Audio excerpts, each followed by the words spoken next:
Assalamualaikum warahmatullahi wabarakatuh. Perkenalkan, nama saya Alfareza Lima Putra. Di sini saya dan rekan-rekan saya akan menjelaskan tentang apa itu histogram, poligon, kurva ogive, serta ada ukuran tangensial sentral, min, dan median. Saya Reni Sukmawati, kita dari Universitas Pamulang semester 4 ingin mempresentasikan atau menjelaskan materi dari PowerPoint yang sudah kita buat. Dan saya Devi Amelia, kita adalah mahasiswa dari kelas 04 SAKM 002. Presentasi ini kita buat sebagai pemenuhan tugas statistika deskriptif dengan dosen pengampu Ibu Siti Ningsi SEMM.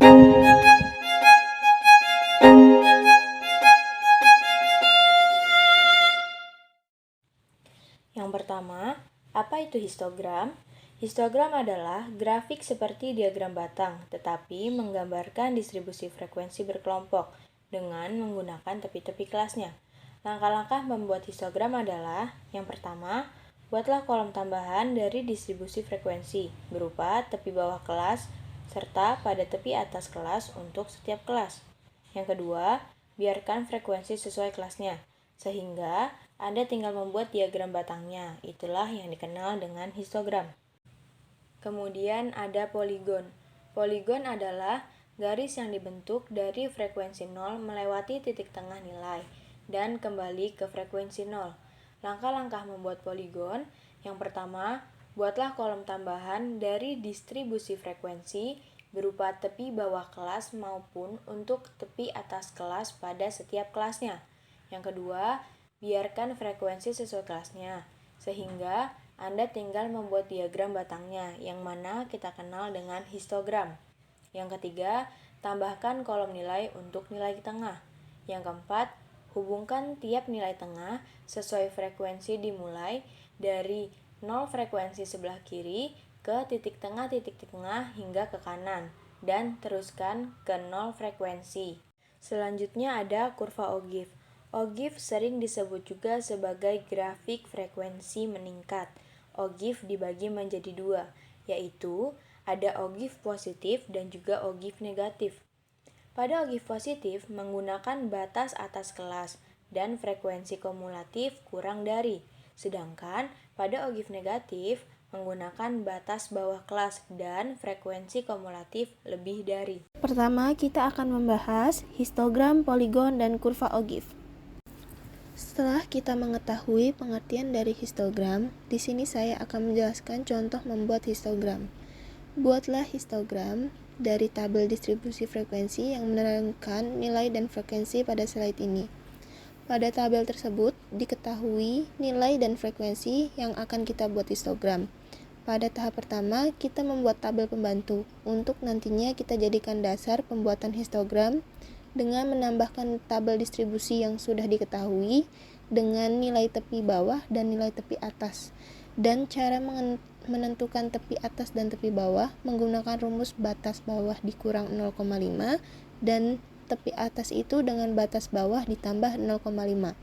Seperti pada kelas pertama, yaitu tepi bawah diketahui dari nilai 50 dikurang 0,5 dapat hasil 49,5, dan tepi atas dari nilai 56 ditambah 0,5 dapat hasil 56,5. Begitu pula seterusnya sampai kelas ke-7. Setelah kita membuat tabel pembantu dan mengetahui tepi atas dan tepi bawahnya, kita mulai membuat histogram yang seperti diagram batang. Pada garis vertikal itu adalah frekuensi dan pada garis horizontal adalah nilai tepi. Kita memasukkan pada garis horizontal nilai tepi dengan jarak nilai tepi yang sudah diketahui dan frekuensi dengan batas frekuensi yang sudah diketahui pada tabel distribusi, dan buat diagram batang sesuai frekuensi yang sudah diketahui, seperti contohnya 49,5 sampai 56,5 frekuensinya adalah 2. Begitu pula seterusnya sampai kelas ke-7. Dan di sini saya juga akan menjelaskan contoh dari membuat poligon. Seperti tabel distribusi, pada soal membuat histogram, kita juga dapat membuat poligonnya. Tetapi pada poligon, kita membutuhkan nilai tengah. Cara kita mendapatkan nilai tengah yaitu dengan batas bawah ditambah batas atas dibagi 2. Pada kelas pertama, tertera batas bawah adalah 50 dan batas atas adalah 56. Kita jumlahkan dan hasilnya dibagi 2, sehingga kita dapat nilai tengah dengan angka 53. Dan begitu pula sampai kelas ke-7, dalam mendapatkan nilai tengahnya, kita menggunakan cara tersebut. Lalu setelah kita dapat nilai tengahnya, kita bisa membuat poligon dengan garis vertikal tetap dengan frekuensi, namun pada garis horizontal kita menggunakan nilai tengah.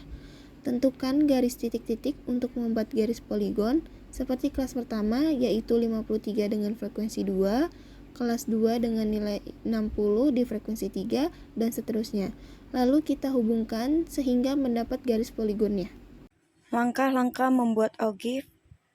Pertama, buat tabel persiapan. Yang kedua, gambar garis untuk sumbu X dan Y, dan buat skala untuk masing-masing sumbu X dan Y. Pada sumbu X, skala menggunakan nilai batas bawah. Yang ketiga, gambar titik menunjukkan frekuensi kumulatif pada masing-masing kelas. Yang keempat, hubungkan titik-titik tersebut. Ada contoh membuat kurva ogive positif. Ya teman-teman, di sebelah kiri itu ada nilai dan frekuensi. Yang di sebelah kanan itulah hasil dari kurva ogive positif. Bagaimana cara mencari tepi bawah? Yaitu 50 dikurangi 0,5. Sebelah kiri itu nilai di sebelah kiri itu adalah nilai tepi bawah. Yang nilai sebelah kanan itu adalah tepi atas. Yang pertama itu 50 menjadi 50 dikurangi 0,5, hasilnya 49,5. Dan seterusnya 57 dikurangi 0,5, hasilnya 56,5. Dan frekuensinya itu dipindahkan tetap di tempat semula. Cara mencari frekuensi kumulatif ogive positif yaitu caranya sebagai berikut. Untuk baris pertama yaitu 0 dan baris kedua itu 2. Bagaimana dapat cara angka 2? Nilai 50 dan 56 itu frekuensinya 2. Kita taruh 2. Untuk baris ketiga dapatnya angka 5. Dapat angka 5 itu dari mana? Baris kedua dan baris ketiga frekuensi itu ditambah menjadi 5. Baris keempat 13. Bagaimana dapat dari 13? 5 ditambah 8 hasilnya 13 dan secara seterusnya sampai selesai. Setelah kita cari kurva ogive positifnya, kita buatlah grafiknya. Yang di sebelah kiri itu adalah grafik kumulatif ogive positif. Yang di bawah itu adalah tepi bawahnya.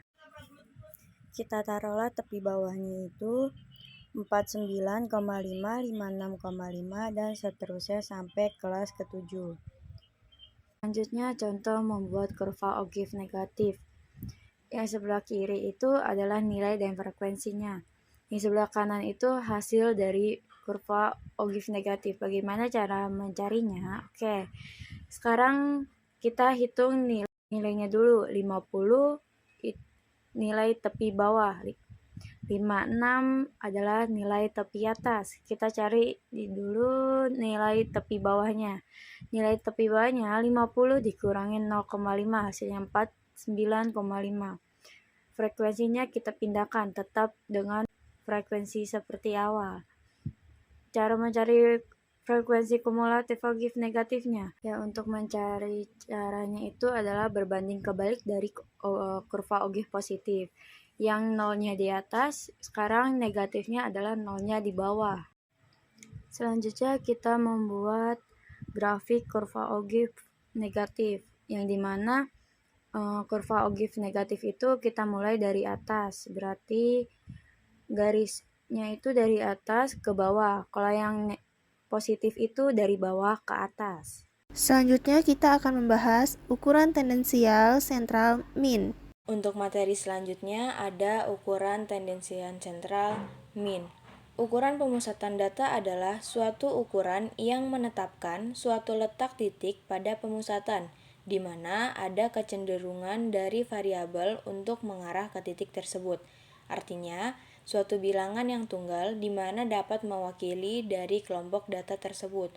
Ukuran pemusatan data meliputi rata-rata atau min, modus, dan juga median. Min. Dalam hal ini, arti min yaitu suatu rata-rata hitung dari suatu data. Min dalam hal ini dan untuk selanjutnya akan digunakan beberapa simbol-simbol.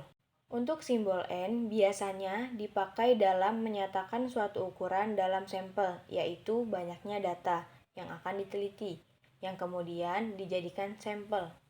Adapun simbol N juga dipakai menyatakan ukuran pada populasi, yaitu banyaknya anggota secara keseluruhan yang ada dalam data tersebut. Yang pertama ada min data tunggal. Min merupakan suatu bilangan tunggal yang dapat digunakan untuk mewakili nilai pusat dari sebuah distribusi tertentu.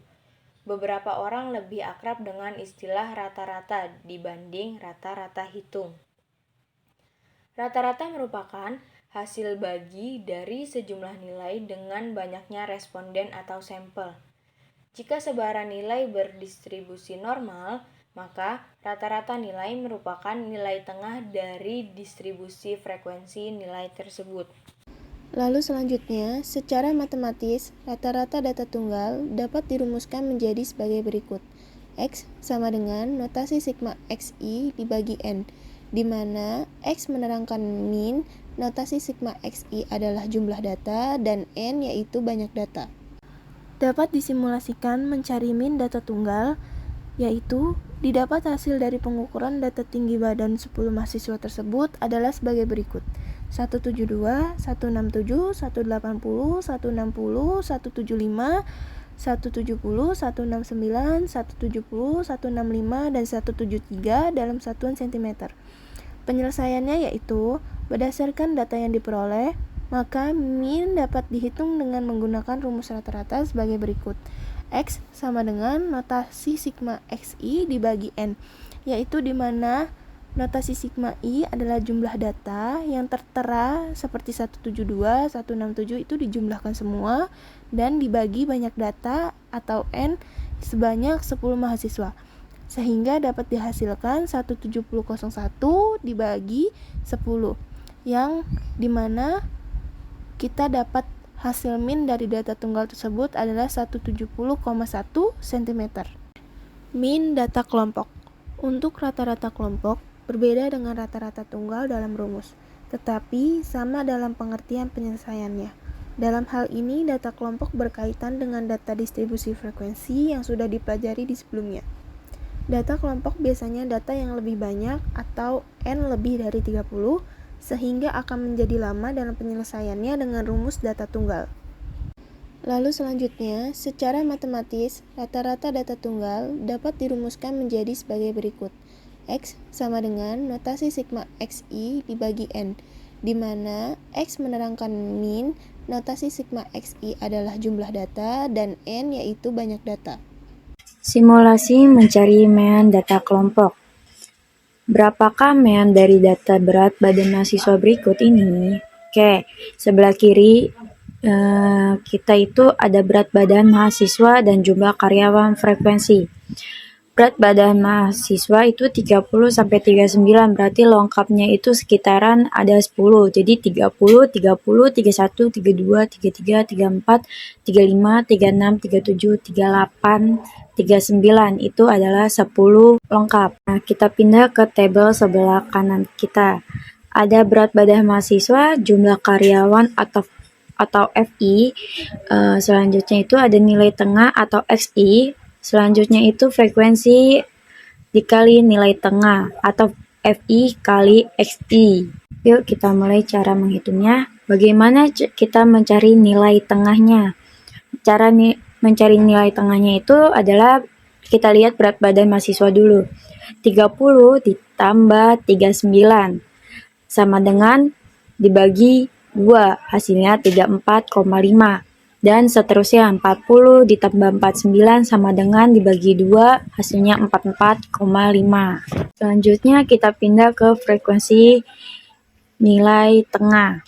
Bagaimana cara mencarinya? Seperti awal, FI dikali XI atau jumlah karyawan dikali nilai tengah. Misalnya 7 dikali 34,5 hasilnya 241,5.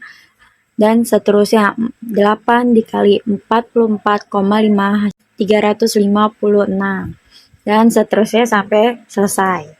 Maka dari tabel di atas kita dapat hitung X sama dengan Fxi dibagi Fi. X sama dengan Xi dibagi Fi. 3790 dibagi 60. Dapat dari mana 3790? Hasil dari Fi dikali Xi. Itu kan hasilnya 3790. Dan dibagi 60. 60 itu dapat dari mana? Dapat nilai dari data nilai jumlah karyawan. Hasilnya 60.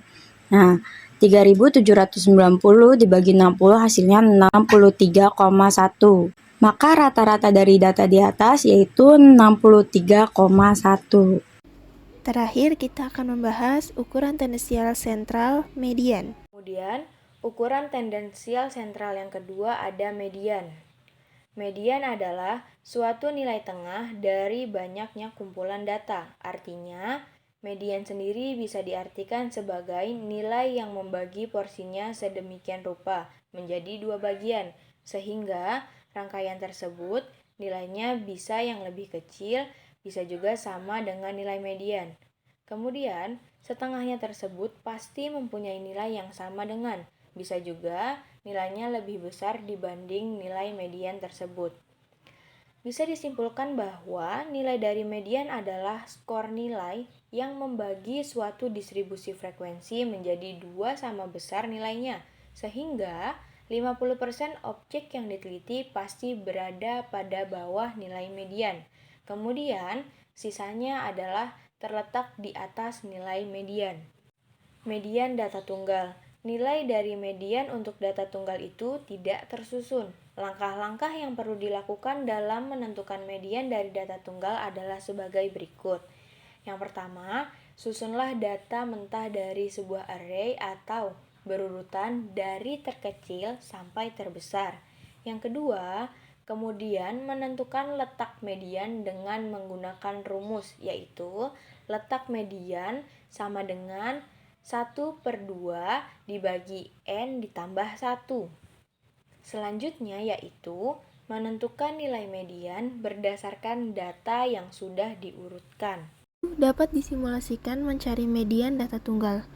Di sini, hitunglah median dari nilai data-data ini dalam rupiah, yaitu 9, 2, 6, 5, 12, dan 18. Penyelesaiannya yaitu awalnya kita urutkan terlebih dahulu angka terkecil sampai angka terbesar.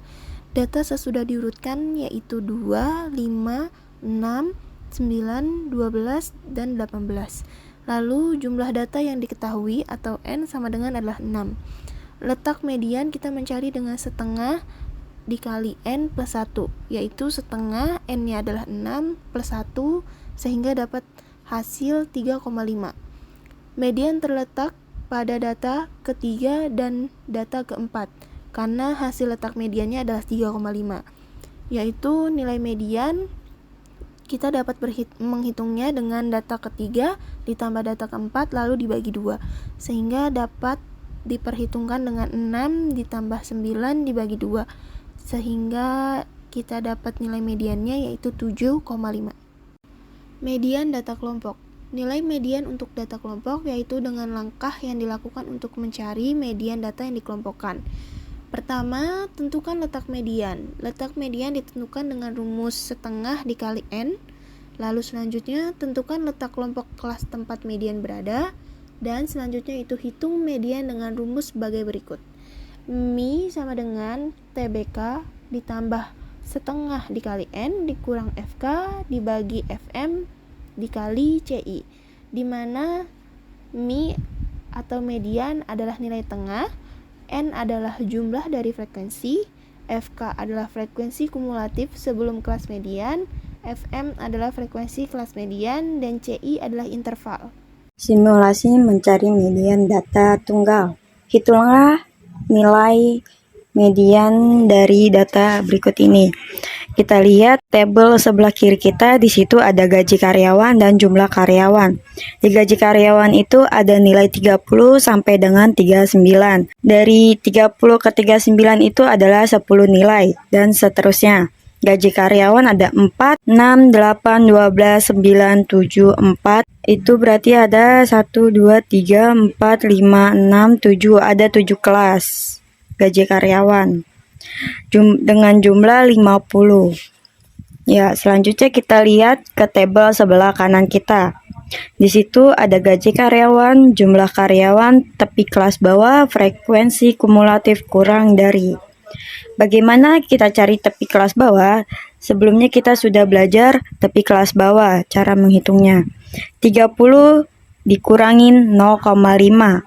Coba kita hitung, 30 dikurangin 0,5 hasilnya 29,5. Selanjutnya 40 dikurangin 0,5 hasilnya 39,5. Dan seterusnya sampai ke 90 dikurangin 0,5 hasilnya 89,5. Kita selanjutnya menghitung frekuensi kumulatif kurang dari. Bagaimana cara menghitungnya? Baris pertama adalah kita tulis 4 karena jumlah karyawan pertama itu adalah 4. Yang baris kedua kita tulis 10. Bagaimana cara mencari angka 10 itu? Kita hitung jumlah karyawan baris pertama dan baris kedua kita tambahkan 4 tambah 6 hasilnya 10. Dan baris ketiga frekuensi kumulatifnya itu adalah 18. Dapat dari mana 18? Baris dari kumulatif baris kedua itu adalah 10, kita tambahkan dengan jumlah karyawan baris ketiga sama dengan 8. 8 tambah 10 hasilnya 18. Sampai selanjutnya sampai dengan selesai. Dan jumlah dari keseluruhan jumlah karyawan adalah 50. Bagaimana cara mencari letak median? Yang pertama, letak median Mi sama dengan setengah, 50 sama dengan 25. Kenapa 25? 50 dibagi 2 sama dengan 25.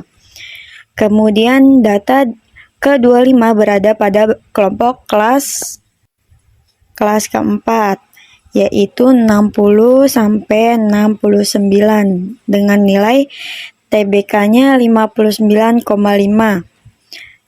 FM-nya itu 12, FK-nya 4 ditambah 6 ditambah 8 hasilnya 18.